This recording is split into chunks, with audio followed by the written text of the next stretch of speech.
vou contar um pouco da minha história. Vou dividir em partes porque é longa, foram vários ruídos e avistamentos tanto por mim quanto pela minha família. Parte 1. Meu pai sempre conta que, quando conheceu minha mãe e começou a namorar com ela, eles foram a um baile aqui na minha cidade. Na época, havia uma área de mata com um trilho por onde as pessoas passavam para cortar caminho. Hoje é tudo bairro, mas na época não era loteado. Meu pai relata que, no meio do caminho, ele e minha mãe avistaram um homem sem roupas atravessando o trilho, rastejando no chão com a bunda para cima. Meu pai, que não tinha medo, gritou: "O que você está fazendo? Vai roubar os porcos do Lázaro?" Do outro lado do trilho havia vários chiqueiros, onde um homem chamado Lázaro criava porcos.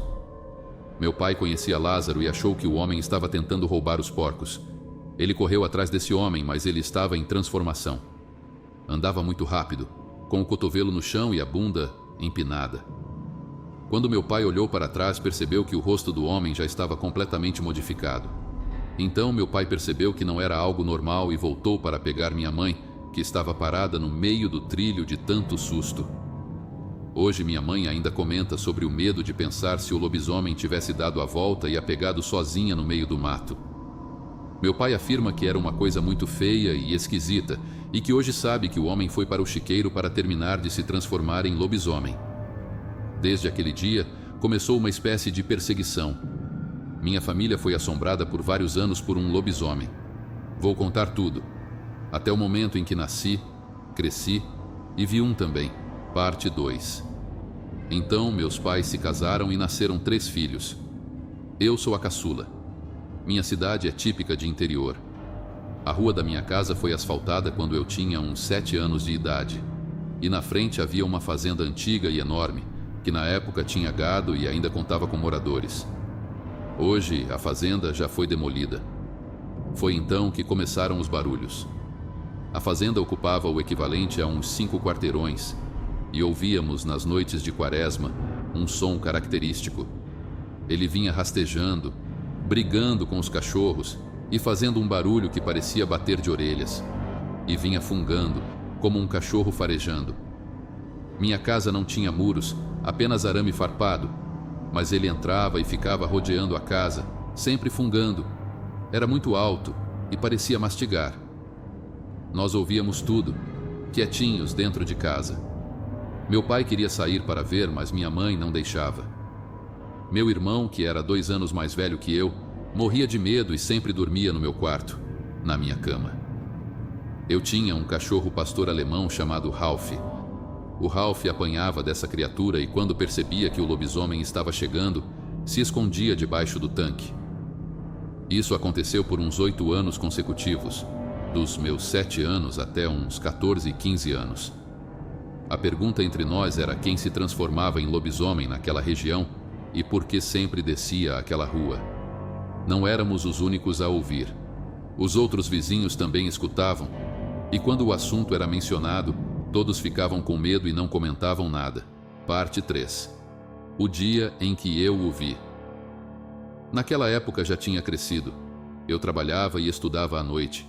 Tinha uns 14 anos, pois no interior começamos a trabalhar cedo, e era meu primeiro emprego. Estudava na mesma escola que meu irmão e todos os dias voltávamos juntos. Neste dia, como nos outros, descemos a rua e estávamos quase de frente à entrada principal da fazenda, que tinha uma porteira enorme e uma bela árvore de ipê. Foi nesse momento que vimos um tipo de lobo enorme, do tamanho de um jumento. Olhei e perguntei ao meu irmão o que seria aquilo. Ele disse que a égua devia ter dado cria e o potro da fazenda tinha fugido. De longe, realmente parecia um potro, mas conforme fomos descendo e os cachorros latindo, percebemos que era outro bicho que não conseguimos identificar.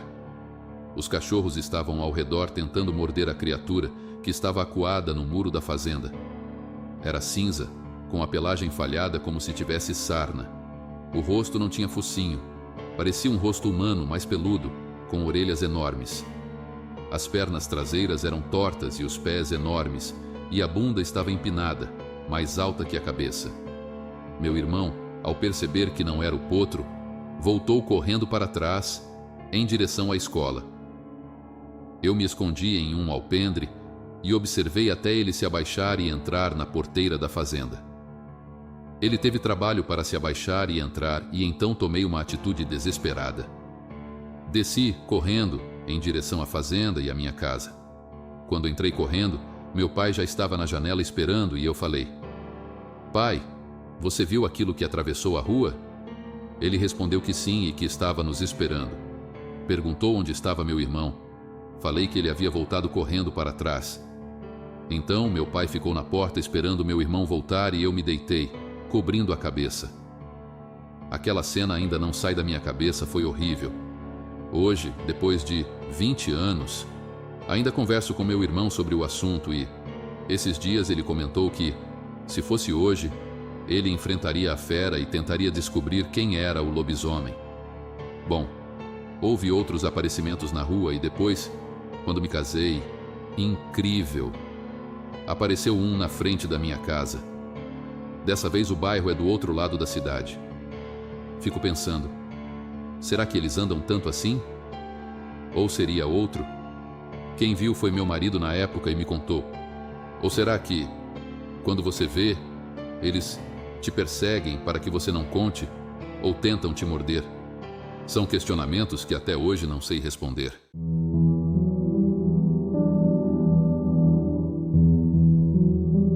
Minha avó tinha histórias maravilhosas. Eu adorava me assentar aos seus pés e ouvi-la contar com rara habilidade as histórias que vivera.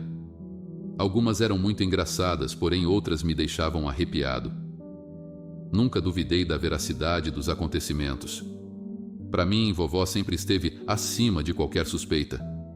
Jamais passou pela minha cabeça que aquelas histórias contadas com tanto realismo pudessem ser inventadas por ela. Hoje, vó Alice já não está mais aqui para defender suas narrativas, mas alguns episódios que me foram passados por ela frequentemente voltam à minha memória, e eu me pergunto, será que isso realmente aconteceu? Segundo minha avó, o episódio que vou relatar aconteceu na década de 1920. Fazia pouco tempo que ela havia se casado, e como a maioria da população da época, vivia com meu avô numa casinha simples. Era relativamente distante de um distrito municipal de uma cidadezinha do interior de Minas que, francamente, não lembro o nome. Meu avô, que infelizmente não conheci, era homem letrado e dava aulas na escola pública. Vovó ajudava no orçamento pegando algumas costuras para fazer. Viviam bem, sem nenhum luxo, mas para os padrões da época, não dava para reclamar. Nos finais de semana, reuniam-se com as outras famílias para comer juntos, contar causos e realizar serestas que entravam noite adentro. Vó Alice tocava violão muito bem e era sempre requisitada nessas ocasiões. Foi numa dessas noites de sábado para domingo que a notícia chegou à roda de amigos. Segundo Dona Dinorá, uma senhora gorda e admirada por seus quitutes, já fazia 3 meses que nas noites de lua cheia, um lobo enorme vinha atacando na região. A especulação girava em torno da possibilidade de ser mais do que um lobo, mas sim um lobisomem. Todos concordavam com o fato de não existir lobo naquela área, portanto, nesse caso, só poderia se tratar de alguém que se transformava em lobo sob os efeitos da lua cheia, uma verdadeira maldição. Alguns se benzeram diante da notícia, outros, como meu avô, riram a valer, assegurando que somente gente ignorante é que poderia acreditar numa coisa daquelas. Dona Dinorá falava com tanta convicção que as mulheres logo se impressionaram com o relato. Sustentou que no sítio de sua irmã, que ficava a menos de 3 léguas, o bicho destruiu um galinheiro inteiro, e o estrago só não foi maior porque o cunhado afugentou o tinhoso a tiros, quando já estava dentro do quarto do filho pequeno pronto para abocanhar a criança. Na volta para casa, minha avó, na dúvida, perguntou ao meu avô o que ele achava. Ele, por sua vez, se divertia com a história, afirmando que tudo não passava de crendice popular.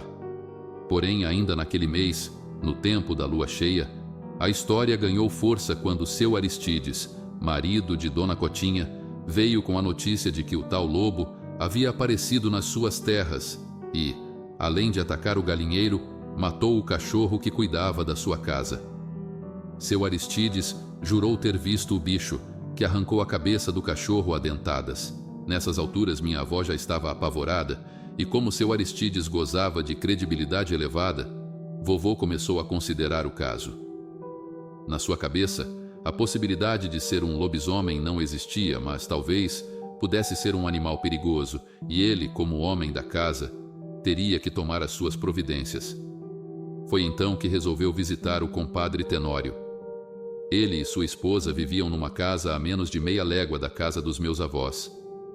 Eram amigos há muito tempo, o que fez com que escolhessem vovô e vovó como padrinhos do primeiro filho, nascido há menos de um ano. Então o compadre também está com medo do lobisomem? Perguntou o compadre Tenório, dando risada e fazendo pouco caso da visita de meu avô. Não é isso, compadre. O que eu quero propor para o amigo é uma cooperação mútua. Nós moramos perto, se formos atacados por algum animal desconhecido que possamos nos ajudar. Vovô argumentou meio sem jeito. Fica descansado, compadre. O tal lobisomem não vai aparecer. Falou e riu exageradamente, debochando do zelo do vô Hermínio. Chateado com a zombaria do amigo, vovô voltou para a casa achando que realmente havia feito papel de tolo. Não se perdoava por ter se deixado envolver pelas conversas que se multiplicavam na região. Mês seguinte, noite clara, e a lua cheia novamente aparece iluminando o céu. Depois do jantar, assentados na varandinha da casa, vovô e vovó conversam. Gentilmente, vó Alice serve um chazinho para ajudar na digestão. Era uma noite tranquila. De repente, um som seco ecoa no ar. O que foi isso, Hermínio? Acho que foi um tiro, Alice, respondeu vovô com ar de preocupação. A localidade onde moravam era muito pacata. Se realmente aquele som fosse de um tiro, era motivo suficiente para se preocupar. Não tiveram dúvida de que o barulho viera da casa do compadre Tenório. Vovô se preparou para averiguar o que acontecera, não queria que minha avó fosse com ele. Ela, porém, recusou-se a ficar sozinha à espera de notícias. Em virtude da insistência da esposa, vovô concordou em levá-la. Preparou a charrete e saíram em direção à casa do vizinho compadre. Em poucos minutos lá estavam. O clima era de mistério. A luz amarelada do lampião iluminava precariamente a varanda. A porta da sala entreaberta sugeria uma interrogação. Meus avós desceram da charrete e caminharam em direção à casa. Abriram a porta e entraram. Jogada no chão estava a espingarda que há pouco havia sido usada. Num canto da sala, em estado de choque, estava a comadre Maria, agarrada ao filho. Vovó insistia em querer saber o que havia acontecido naquele lugar, mas comadre Maria não conseguia dizer nada. Mais experiente, vovô procurou acalmá-la, servindo-lhe um pouco de água com açúcar. Depois de alguns minutos recomposta, comadre Maria contou o terror pelo qual passara. Pegou no chão o resto da manta de lã que cobria o filho e que fora deixado pelo lobo quando a comadre disparou contra ele. Ao lado da porta ficou o buraco da bala que raspou a orelha da fera. Intrigados, meus avós quiseram saber por onde andava o compadre Tenório. Comadre Maria não soube dizer, pensou que estivesse no galpão guardando algumas ferramentas. Não demorou muito para que ele entrasse pela porta. Vovô foi logo dizendo: Tenório, por onde você andava? O lobo esteve aqui e quase pegou o seu filho. Você ainda não desistiu dessa tolice, Hermínio, falou o compadre, às gargalhadas. Nos seus dentes era possível ver os fiapos de lã da manta do filho, e do ferimento na orelha esquerda o sangue pingava.